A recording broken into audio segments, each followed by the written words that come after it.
Kisah ini adalah cerminan agung dari sebuah kepemimpinan yang adil, tegas, dan tanpa kompromi. Sebuah bukti bahwa hukum dan kebenaran pernah ditegakkan begitu lurus di tanah Jawa, meninggalkan warisan abadi tentang bagaimana seorang pemimpin seharusnya bertindak.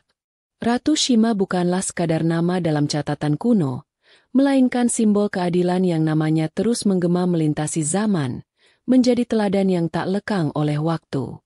Jauh di pesisir utara Pulau Jawa, pada kurun waktu yang kini kita kenal sebagai abad ke-6 hingga ke-7 Masehi, berdirilah sebuah kerajaan yang makmur dan dihormati. Kerajaan itu bernama Kalingga, atau terkadang disebut juga Holing dalam catatan-catatan dari negeri Tiongkok. Tanah Kalingga subur. Rakyatnya hidup dari hasil bumi yang melimpah dan hasil laut yang kaya, di bawah naungan para pemimpin yang bijaksana. Kerajaan ini menjadi pusat peradaban yang penting di masanya. Dalam suasana kerajaan yang damai inilah, seorang putri dilahirkan, yang kelak akan mengubah wajah Kalingga selamanya. Sejak kecil, ia menunjukkan tanda-tanda kecerdasan dan watak yang kuat, berbeda dari anak-anak seusianya. Ia tumbuh menjadi seorang wanita yang tidak hanya berparas anggun, tetapi juga memiliki ketajaman pikiran dan keteguhan hati yang luar biasa, mempersiapkannya untuk takdir besar yang menantinya di kemudian hari. Nama yang diberikan kepadanya adalah Shima. Nama ini bukanlah sekadar penanda, melainkan sebuah doa dan cerminan karakter. Para ahli sejarah dan bahasa menafsirkan nama Shima memiliki beberapa kemungkinan makna yang mendalam. Salah satu tafsiran yang paling populer menghubungkan nama Shima dengan kata Sanskerta Simha, yang berarti singa. Singa adalah simbol keberanian, kekuatan, dan kepemimpinan yang tak tergoyahkan. Makna lain mengaitkan nama Shima dengan kata Soma, yang berarti bulan.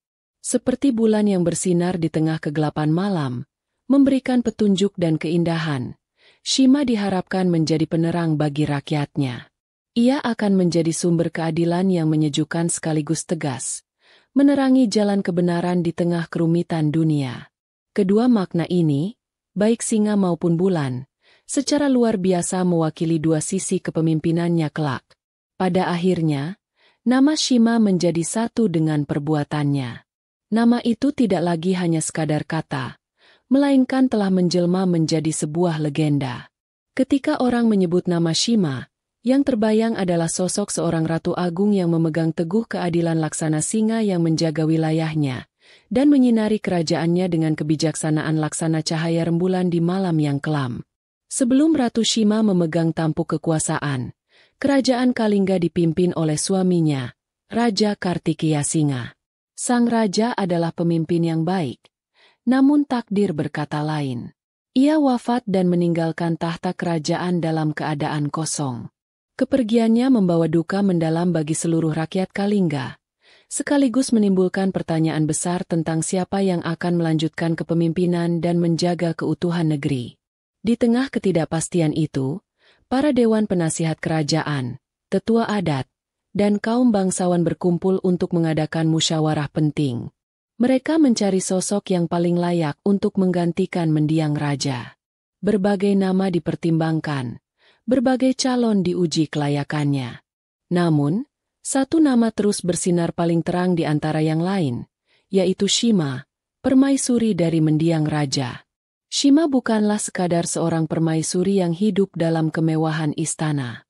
Selama mendampingi suaminya, ia dikenal aktif terlibat dalam urusan pemerintahan. Ia sering memberikan nasihat yang bijaksana dan menunjukkan pemahaman yang mendalam tentang hukum dan kesejahteraan rakyat. Kecerdasan, integritas, dan kepeduliannya yang tulus telah lama memenangkan hati para pejabat dan rakyat jelata. Maka, dengan suara bulat dan penuh keyakinan, Dewan Kerajaan menobatkan Shima sebagai pemimpin Kalingga berikutnya. Pada tahun 674 Masehi, dalam sebuah upacara yang hikmat, Shima resmi naik tahta sebagai Ratu Kalingga. Ia menerima mahkota bukan sebagai warisan semata, tetapi sebagai amanah suci yang akan ia pertanggungjawabkan di hadapan rakyat dan para dewa. Di hadapan seluruh rakyatnya, Ratu Shima bersumpah untuk memimpin dengan keadilan yang mutlak. Ia berjanji bahwa di bawah pemerintahannya, Tidak akan ada perbedaan perlakuan antara si kaya dan si miskin, antara pejabat dan rakyat biasa. Hukum akan menjadi panglima tertinggi, dan ia sendiri akan menjadi penjaga utamanya. Sumpah inilah yang menjadi landasan bagi era pemerintahannya yang legendaris. Begitu Ratu Shima memegang kendali pemerintahan, ia segera mewujudkan sumpahnya menjadi tindakan nyata. Peraturan pertama yang ia tegakkan adalah tentang kejujuran. Ia mengumumkan sebuah hukum yang sangat keras dan tidak pernah ada sebelumnya di tanah Jawa. Barang siapa yang terbukti mencuri, sekecil apapun barang yang diambilnya, maka hukumannya adalah potong tangan. Peraturan ini sontak membuat seluruh negeri gempar. Banyak yang menganggapnya terlalu kejam, namun Ratu Shima tidak bergeming sedikit pun. Ia percaya bahwa untuk menyembuhkan penyakit ketidakjujuran dalam masyarakat, diperlukan obat yang paling pahit sekalipun.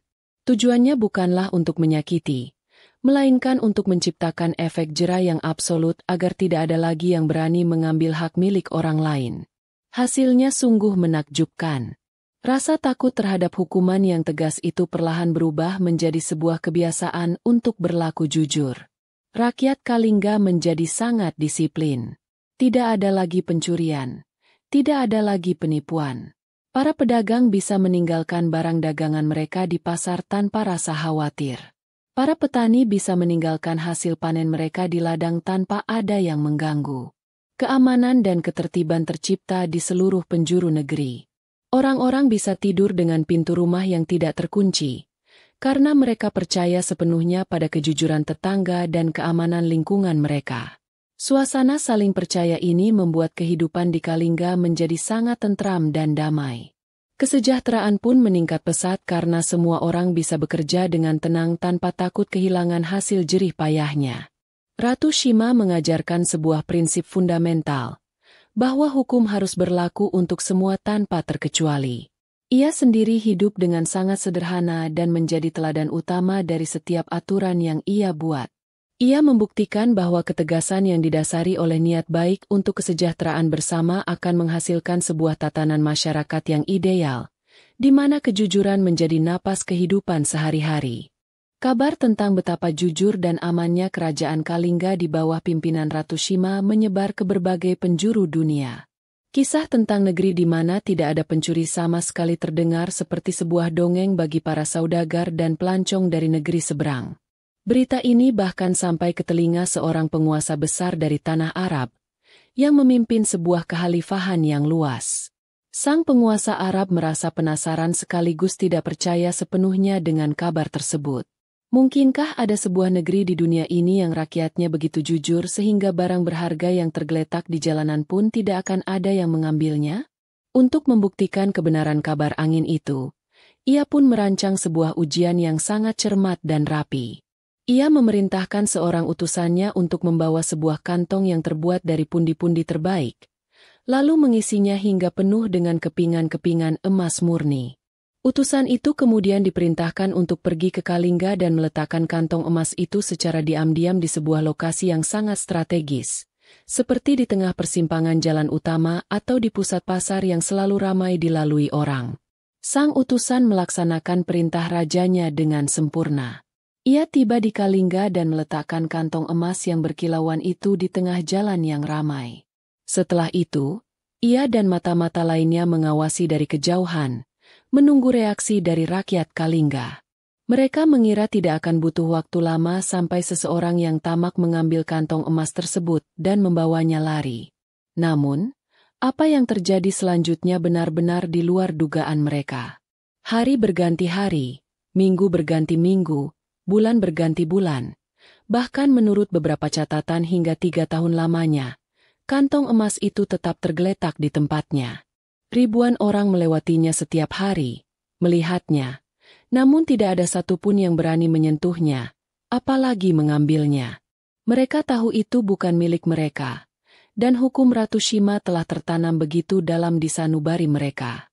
Kisah kantong emas yang tak tersentuh selama bertahun-tahun itu menjadi bukti nyata keberhasilan Ratu Shima. Namun, ujian sesungguhnya bagi sang ratu justru datang dari orang yang paling dekat dengannya.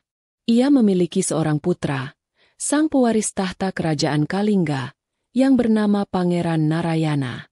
Sang pangeran adalah seorang pemuda yang baik hati, patuh, dan dihormati oleh rakyatnya. Pada suatu hari yang nahas, ketika Pangeran Narayana sedang berjalan melintasi area di mana kantong emas itu tergeletak, sebuah kejadian kecil yang tak terduga terjadi. Tanpa sengaja, kakinya menyenggol kantong emas tersebut. Ia tidak berniat mengambilnya, tidak pula memiliki hasrat untuk memilikinya. Itu murni sebuah ketidaksengajaan, sebuah sentuhan sekilas yang terjadi begitu saja. Meskipun kejadian itu tampak sepele, ada beberapa pasang mata yang menyaksikannya. Para penjaga yang bertugas dan beberapa rakyat yang berada di sekitar lokasi melihat dengan jelas bahwa kaki sang putra mahkota telah menyentuh barang yang bukan miliknya. Bagi mereka, aturan adalah aturan. Menyentuh barang yang bukan haknya bisa dianggap sebagai sebuah niat awal dari sebuah pelanggaran. Dengan berat hati namun penuh dengan rasa tanggung jawab terhadap hukum, para saksi mata segera melaporkan kejadian tersebut langsung kepada Ratu Shima. Berita itu menyebar dengan cepat di lingkungan istana, menciptakan kegemparan. Semua orang bertanya-tanya, apa yang akan dilakukan oleh sang ratu? Apakah hukum yang keras itu juga akan berlaku bagi putranya sendiri, sang calon raja? Ratu Shima kini dihadapkan pada dilema yang paling berat dalam hidupnya. Di satu sisi, ada rasa cinta seorang ibu kepada putranya. Di sisi lain, ada sumpahnya sebagai seorang ratu untuk menegakkan keadilan tanpa pandang bulu. Seluruh mata rakyat Kalingga kini tertuju padanya, menanti keputusan yang akan menentukan nasib putranya sekaligus nasib hukum di seluruh kerajaan. Ratu Shima segera mengumpulkan seluruh dewan menteri dan penasihatnya di balairung istana. Wajahnya tampak tenang namun memancarkan ketegasan yang luar biasa. Ia meminta putranya, Pangeran Narayana, untuk dihadirkan di hadapannya. Suasana di dalam ruangan terasa sangat tegang. Semua orang menahan napas menunggu kata-kata yang akan keluar dari mulut sang ratu. Tanpa ragu sedikit pun, Ratu Shima menyatakan bahwa putranya telah melakukan pelanggaran. Meskipun tidak sengaja, kakinya telah menyentuh sesuatu yang bukan miliknya, dan itu adalah sebuah kesalahan menurut hukum yang berlaku. Oleh karena itu, ia menjatuhkan hukuman mati kepada putranya sendiri. Keputusan ini bagai petir di siang bolong, membuat seluruh isi balairung terperanjat. Para menteri dan penasihat segera bersujud di kaki sang ratu. Mereka memohon ampunan untuk sang pangeran. Mereka berargumen bahwa itu adalah sebuah ketidaksengajaan yang murni, dan Pangeran Narayana adalah satu-satunya penerus tahta. Jika ia dihukum mati, masa depan Kalingga akan menjadi suram. Mereka memohon agar Ratu Shima menunjukkan belas kasihnya sebagai seorang ibu. Ratu Shima mendengarkan semua permohonan itu dengan saksama. Lalu dengan suara yang bergetar namun tetap kokoh, ia menjawab. Ia berkata bahwa jika ia mengampuni putranya sendiri, maka hukum yang telah ia bangun dengan susah payah akan runtuh seketika. Rakyat tidak akan lagi percaya pada keadilan. Ia menegaskan bahwa hukum harus ditegakkan, justru karena pelakunya adalah putranya, untuk menunjukkan bahwa tidak ada seorang pun yang berada di atas hukum. Setelah melalui perdebatan yang panjang dan mempertimbangkan permohonan para menterinya, Ratu Shima menunjukkan kebijaksanaannya yang agung. Ia mengubah keputusannya. Hukuman mati tidak akan dijalankan. Namun, hukuman tetap harus ada. Yang bersalah bukanlah seluruh tubuh pangeran, melainkan hanya kakinya yang telah menyentuh kantong emas itu. Maka, Ratu Shima memerintahkan agar ibu jari kaki putranya dipotong sebagai ganti dari hukuman mati. Keputusan ini menunjukkan bahwa keadilan tetap ditegakkan, meski dengan pertimbangan yang arif. Pemerintahan Ratu Shima tidak hanya dikenang karena hukumnya yang keras. Di balik ketegasannya, ia adalah seorang pemimpin yang sangat peduli pada kesejahteraan rakyatnya. Dengan terciptanya keamanan dan kejujuran, perekonomian Kalingga tumbuh dengan sangat pesat. Sektor pertanian menjadi tulang punggung utama kemakmuran kerajaan. Ratu Shima dikenal sebagai pelopor dalam pembangunan sistem pengairan yang canggih untuk masanya. Ia memerintahkan pembangunan bendungan dan saluran irigasi yang teratur, mirip dengan sistem subak yang kita kenal di Bali. Dengan adanya sistem pengairan ini, para petani bisa menanam padi sepanjang tahun tanpa harus bergantung sepenuhnya pada musim hujan. Hasil panen pun menjadi berlimpah ruah, dan lumbung-lumbung kerajaan selalu terisi penuh. Selain dalam bidang pertanian, Kalingga di bawah Ratu Shima juga berkembang menjadi pusat keagamaan dan ilmu pengetahuan, khususnya bagi agama Buddha. Banyak pendeta dan biksu dari berbagai negara, termasuk dari Tiongkok, datang ke Kalingga untuk belajar dan menerjemahkan kitab-kitab suci Buddha. Salah satu tokoh yang paling terkenal adalah seorang biksu bernama Jnana Bhadra.